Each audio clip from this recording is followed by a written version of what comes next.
These three vintage jewelry armoires are about to become some beautiful pieces of functional art.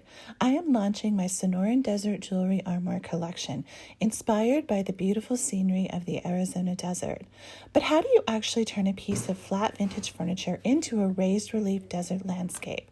For this project, I'm using AVES Apoxie Sculpt. Today, I'm going to show you how I use this product to create the desert details and then bring them to life. If you love furniture refinishing, vintage furniture makeovers, and creative furniture design, then make sure to subscribe because this project is just getting started. Before we get started, check out my new little super pup running in the background. I decided to work on jewelry armoires this summer because it is so stinking hot in the Phoenix area, and I needed a project that I could work on indoors. I took each one apart, cleaned it really well, and then primed it with a clear primer so that my epoxy and paint would both stick without any problems. After doing some internet searching and using Canva to draft my initial design, I traced the front of the armoire using a piece of parchment paper. What I'm doing here is I'm just drawing out where all of the seams are and where the drawers are so that when I lay out my design, I can make sure that it's going to fit properly on the front of the armoire. Then I take the design that I came up with in Canva and I just kind of gently sketch it onto the paper. Now, this is the first time that I'm using this product. I did a little bit of research about what type of product I could use to build a design on a piece of wood furniture. I've used resin before, but the challenge with resin is that you're stuck using molds or you have to create molds. You don't have the ability to create with your hands. This is a two-part product, and one of the things that I was impressed by when I was reading up on it is that it has a 3-hour dry time. So that's going to give me plenty of time to make and shape my design, apply it to the furniture, and make any little tweaks or adjustments that I need. This product for these two small containers was about $35, so it's not cheap, so I'm hoping that a little will go a long ways. The instructions say to get equal parts of part A and part B and mix them together. I'm just using these little plastic knives to kind of scoop it out, but it's really thick, so I'm actually worried the knives might snap on me. Now, the other nice thing about this product is I read that you don't have to be super exact with your measurements. I know when I'm mixing resin, if I don't get exactly equal parts of part A and part B, I have issues with it drying correctly. This one said just to go ahead and kind of judge and make sure that you have close to equal, but a little bit of difference won't make a big deal. So I'm just bringing out two little pieces of it to get started and get a feel with it. What I found works pretty well is once I have the pieces out, just kind of shape them into round little balls and then make sure that each ball looks to be about the same size. Then I just knead it together like I would kind of like a bread dough until it's nice and soft, equally mixed, and a solid color. Then I start shaping it. It's kind of like working with Play-Doh or any other type of clay.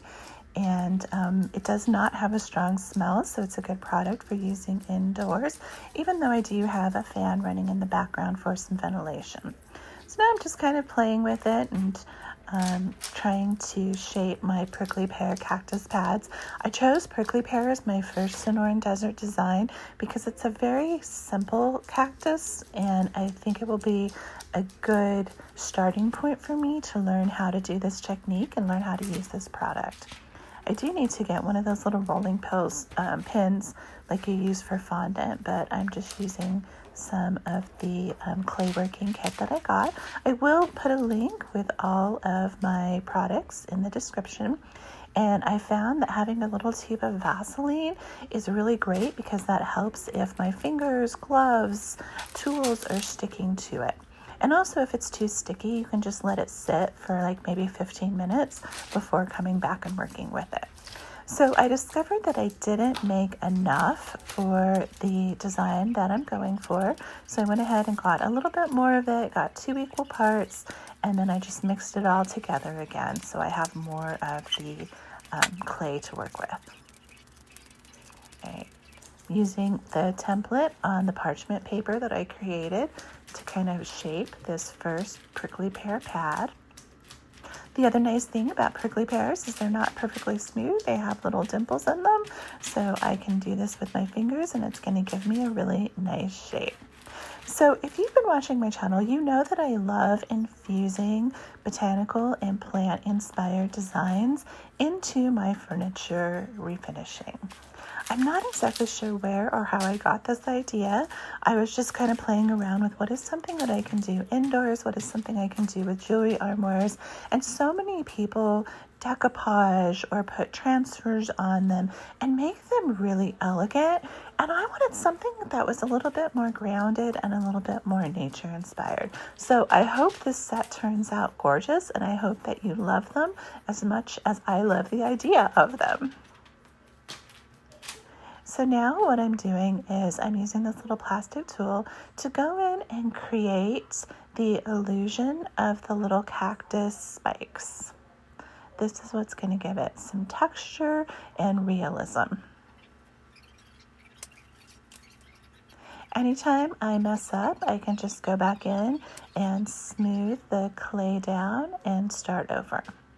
I'm also putting little kind of spikes on the outside edges that will blend into the wood of the jewelry armoire. So I made a little mistake there, so I'm just going to smooth it over and do it again. The little set of tools that I bought is fantastic. It comes with a pouch and a bunch of different shaping and blending and creating tools. So if you're new to doing this type of work, I definitely recommend that you get this one. It also came with this little piece of, it's just kind of like a little piece of paper, but it's smooth and it's great for picking up the designs if they stick a little bit to my surface. All right, there is our first prickly pear cactus pad. Let's put it on this bottom drawer.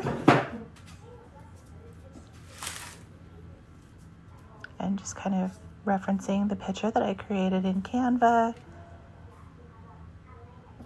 and smoothing it out. I do want it to kind of overlap the top and the bottom of the drawer just a little bit, and the entire design is going to have some cactus pads that will overlap two drawers to help make the entire design feel seamless. Now this doesn't require any type of a glue. It will bond right to the wood when it dries. I just need to make sure that I push it down very gently so that it has a firm adhesion without ruining my design. And then I'm going back in again and doing those little cactus stickers onto the edge of the wood so it kind of feels natural and organic and like it's part of the piece of furniture rather than something that I've just stuck to the top of it.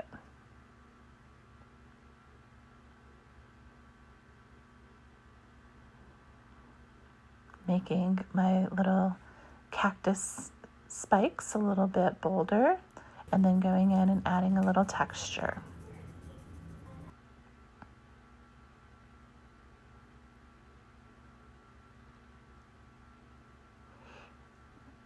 The fact that this has such a long dry time makes it really super easy to work with. And then I'm just pushing down any areas where there's a little bit of gap between the design and the wood so that it feels like it's just one solid piece. Now I'm going to create like the little flowers and the pears that grow on the prickly pears. I'm just playing around, making shapes, kind of designing them based off of pictures that I've seen. Now this is not going to be a true recreation of a prickly pear cactus. It's kind of going to be my artistic inspiration because I am not a trained artist and I'm not trying to go for perfection here. I'm just going for a beautiful piece of functional art that someone can use to store their jewelry and that they can enjoy looking at visually. This is really fun though. It's super satisfying and it's a great project to do while you're staying inside from the heat and listening to your audiobooks. So here's the first one. It's dried on nice and hard. I went ahead and let these ones dry a little bit, so I am going to have to use a glue to put them on, but I wanted to try different techniques just to see how the product works. And I definitely recommend putting the product onto your piece of furniture while it is still pliable before it dries, so that it can naturally dry to the piece. You're going to get a much stronger adhesion than if you use glue afterwards. And I just, whenever I'm overlapping two drawers, I just put it in place. Then I use my scissors to cut it, and I just kind of stretch and bend it to where it gently folds over the top and the bottom of the drawer to create a seamless transition between the two drawers.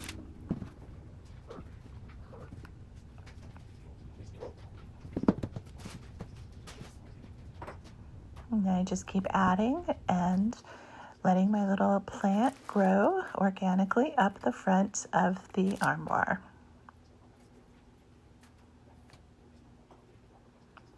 There's your flowers and some of the little pears. I'm working on this in the month of August, and that is actually when you harvest the fruit of the prickly pear cactus, so it's very timely. I love prickly pear lemonade, prickly pear inspired desserts, and prickly pear jelly. It's very good.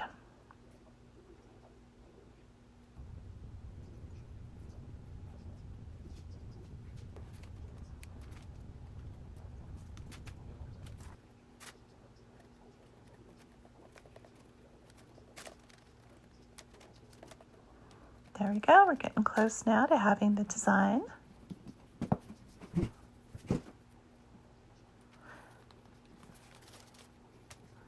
Just gently pressing it so that it adheres to the wood. And then now I'm going in and putting those little details that really bring the design to life. The little flowers, the little prickly pears.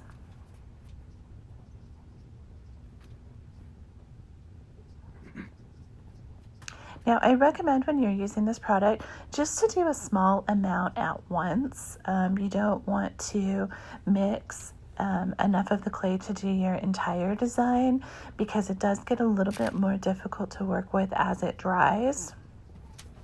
And anytime that it starts to stick, just use a little bit of Vaseline. Now I'm creating some of those really delicate little pieces that will look like emerging prickly pear blooms.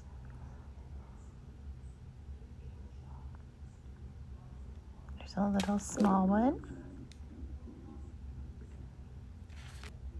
And then this little tool right here is great for kind of sticking the little small designs onto the piece and connecting them.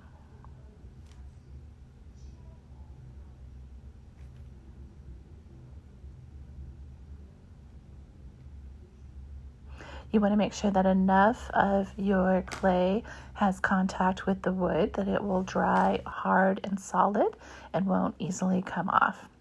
Then I'm going to paint the entire piece. The paint is also going to help blend the clay and the wood together to make it feel like it's one piece and maybe almost carved out of wood versus clay on top of wood.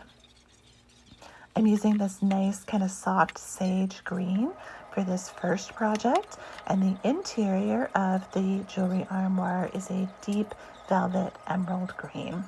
Now I needed a little bit more just kind of floral and nature design at the bottom of it, so I'm just putting kind of some desert grasses and leaves to fill in the design, give some more visual interest, and make it feel a little bit more natural. I did use a mold for these ones because I just wanted to try it out. What I found works best is to put a light coating of Vaseline inside the mold. If you try to remove the product when it's still really fresh, it's going to be too sticky and kind of difficult to get out. If you encounter that, just let it sit for about another 15 minutes. and then when you come back, it should pop out of your mold pretty easily. Now, if you want all of the exact details of your mold, you will want to let it dry a little bit longer, but I just wanted the general shape of the leaf, and I'm actually kind of flattening and smoothing out some of the details so it doesn't feel like each leaf was molded or is exactly perfect.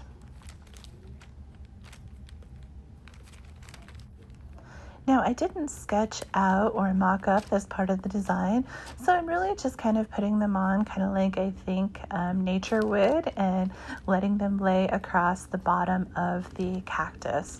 This is also going to help it feel like the cactus is coming out of the earth versus just kind of plopped onto the front of a piece of furniture.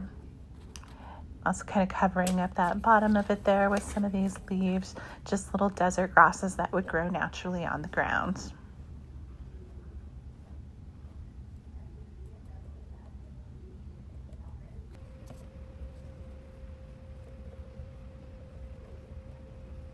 There we go. I think that feels a little bit more visually interesting and a little bit more natural.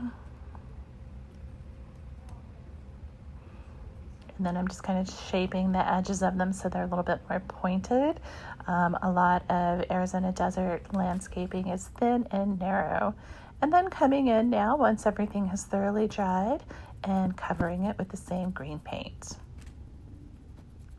So now that I've shown you how I am using the epoxy to create my raised design, you're going to have to wait until next week's video to see how I'm going to use some gilding wax to bring this design to life, and the finishing steps that I'm going to put in place on my first Sonoran Desert Jewelry Armoire. Let me know what you think in the comments, and don't forget to like and subscribe. See you next week.